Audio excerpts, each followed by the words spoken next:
నేను మీ సభ్యులందరికీ కోరుతున్నాను, మీది వైఎస్ఆర్ పార్టీ అని మీరు పెట్టుకున్నారు. వైఎస్ఆర్ పార్టీ అని కాదు, మీది ఒక సైకో పార్టీగా మీరు పేరు పెట్టుకోండి. కరెక్ట్గా సూటబుల్ అవుతుంది, కరెక్ట్గా సూటబుల్ అవుతుంది. మీరు వైఎస్ఆర్ పార్టీ కాదు, మీది ఒక సైకో పార్టీ. రౌడీ ముఖ్యమంత్రి, రౌడీ శాసనసభ్యులు, వాళ్ళ పార్టీ తరఫున ఉన్న వాళ్ళంతా ఏమేం చేస్తున్నారు అన్నది ప్రజలు బాగా చూస్తూ ఉన్నారు. ఈ రౌడీ చేష్టలన్నీ కూడా ప్రజలు బాగా చూస్తూ ఉన్నారు. ఖచ్చితంగా మొటిక్కాయలు వేస్తారు అధ్యక్ష.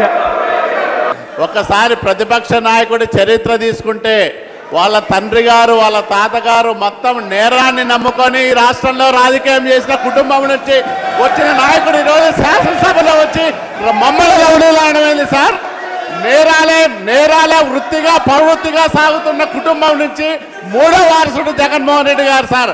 ఆయన వచ్చి ఈరోజు మమ్మల్ని రౌడీలు అంటే నిజాయితీ సిగ్గుతో తలదించుకుంటుంది సార్ ఈరోజు.